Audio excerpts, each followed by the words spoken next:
Olá a todos, meu nome é Celino e junto do meu colega Luiz Fernando estarei apresentando o trabalho Robótica Inteligente, Conceitos e Aplicações, da disciplina de Tópicos Especiais 1 da Universidade do Estado de Santa Catarina, com o orientador professor Leandro Correia.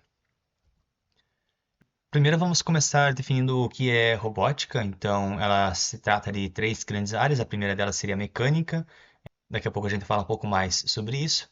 Ela também tem a área da eletrônica, que então circuitos eletrônicos, que se tratam da parte de lógica do robô.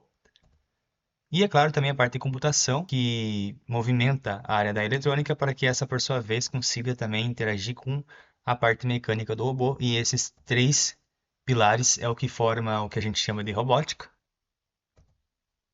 Diferenciando um pouco agora o que seria então a robótica normal da robótica inteligente, então automação versus inteligência. Na automação, vocês conseguem ver nesse vídeo, por exemplo, ele segue regras, então aqui temos um processo de paletização robotizada, né, na empresa Fimeza. Vocês percebem que ela segue uma tarefa específica para ser realizada e ela só faz isso. Depois, se for precisar fazer outra coisa, é necessário mudar a configuração do robô. Já quando a gente tem um robô inteligente, como esse da Boston Dynamics, ele vai realmente realizar uma tarefa que ele vai precisar de um determinado processamento, muitas vezes é utilizado por IA.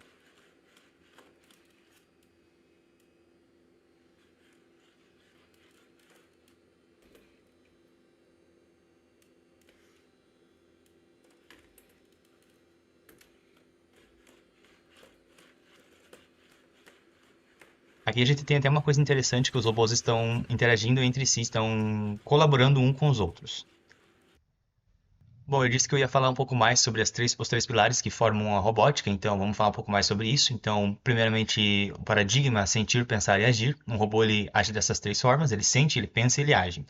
Então, para sentir, obviamente ele não tem como nós olho, ouvido, nariz para sentir o que está acontecendo ao redor. Então, ele vai usar sensores para isso. Então, a área da robótica de visão computacional ela trata disso.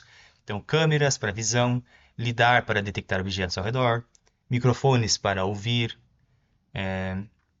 Cada uma dessas áreas são os olhos e ouvidos que o robô vai estar utilizando ali para realmente sentir o que está acontecendo. Com base nisso, ele já consegue tomar até uma decisão, que é pensar. Então, aí, muitas vezes, na robótica inteligente, a gente vai estar usando IA para fazer isso. Então, machine learning, redes neurais, tudo isso aí é o que compõe o que a gente chama de a grande área de IA, né? E no caso dos robôs, essa área estaria responsável pela questão do processamento dos dados que ela recebeu da visão computacional anterior, do sentimento, dos seus olhos e ouvidos, assim podemos dizer, né? E vai tomar uma decisão com base nisso, né? Então ele recebe um input e ele vai tirar um output disso. Então funciona como se fosse ali uma forma análoga ao cérebro do robô. E por fim, então ele precisa agir.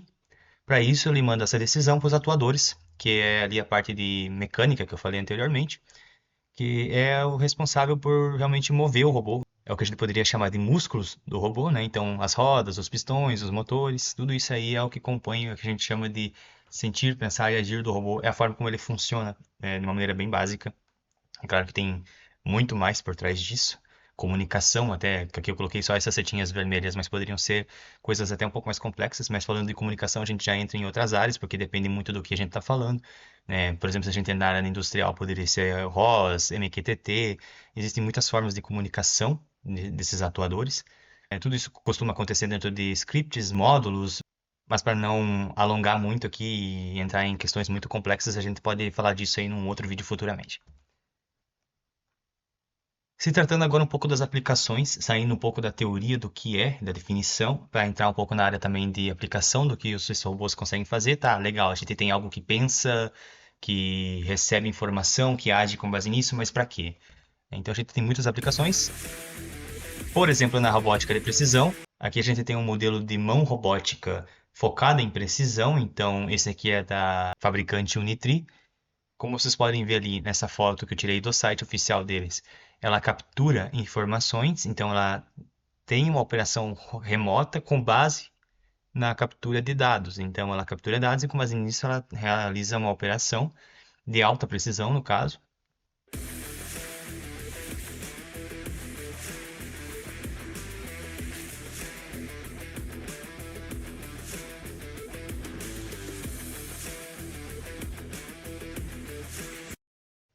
Além disso, a gente também tem, para que essa precisão seja cada vez mais precisa, a gente precisa aumentar muitas vezes o grau de liberdade de um robô, que é basicamente a quantidade de juntas que ele tem. Quanto mais juntas, mais livre ele está para que seus atuadores, seus motores possam se locomover no espaço.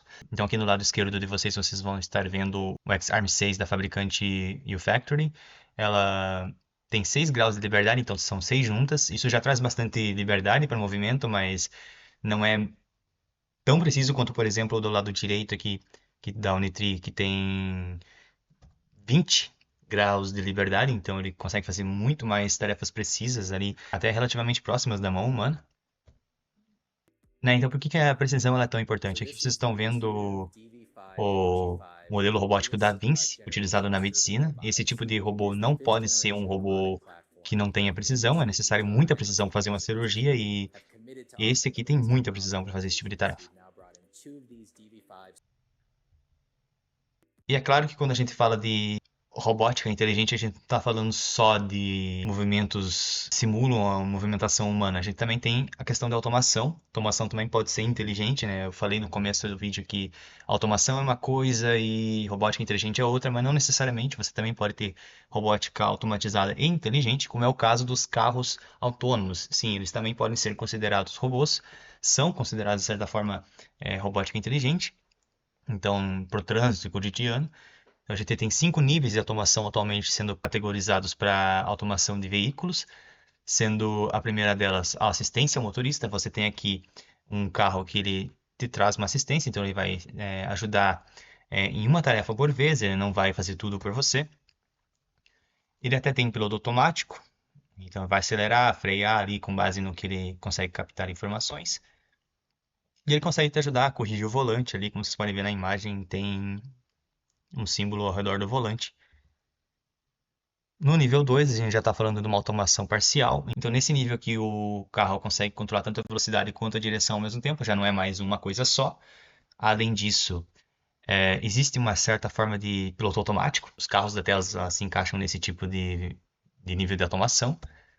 O motorista também pode manter a atenção na rua, mas ao mesmo tempo também pode soltar as mãos para fazer alguma outra coisa.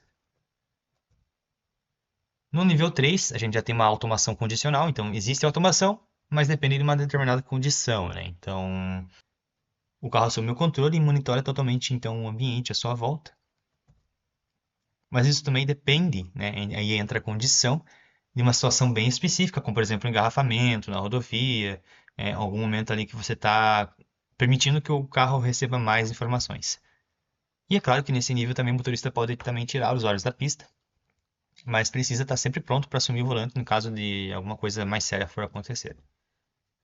Por fim, a gente chega no carro de alta automação. Aqui a gente já tem os modelos mais atuais de carros autônomos, né? Os modelos nível 5 vocês vão ver depois que ainda estão em fase de desenvolvimento. Não temos ainda aplicado nenhum carro nível 5 no mercado atualmente no momento de publicação desse vídeo. Então ele dirige sozinho, ele toma decisões, ele não precisa de um ser humano para intervir. Pode ver que está na imagem, nem tem um ser humano.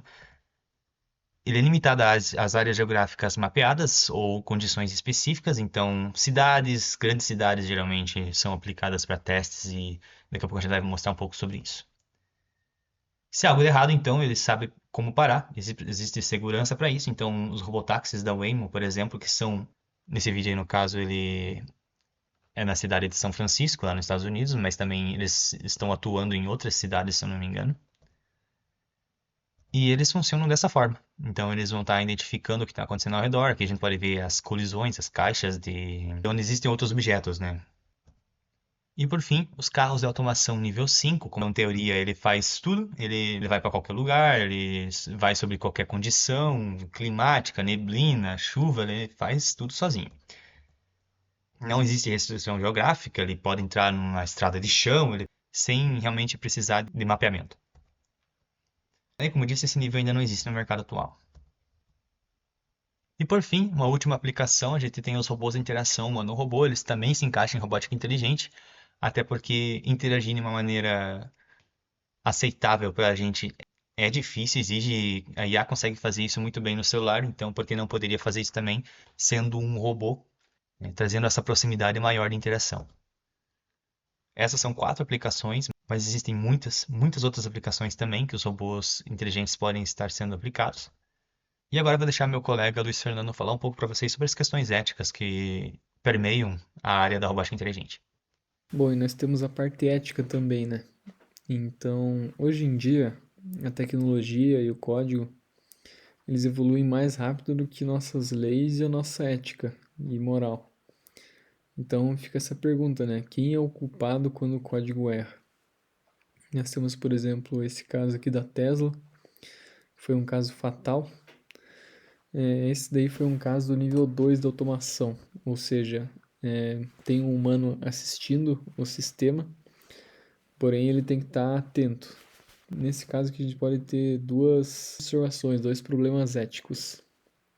O primeiro é, talvez o humano tenha tanta confiança no robô que ele deixe de tomar as precauções devidas, né?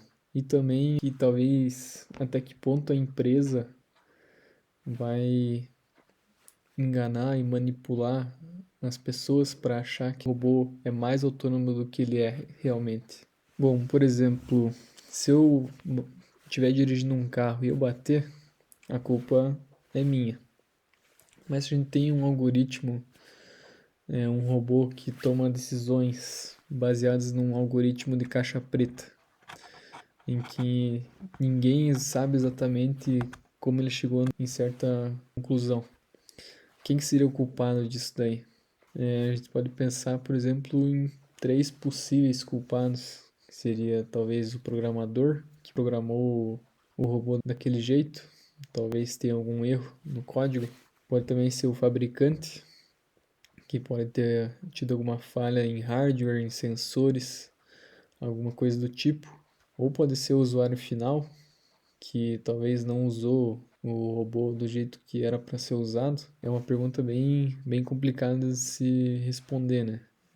O direito, hoje em dia, ainda não tem uma resposta definitiva.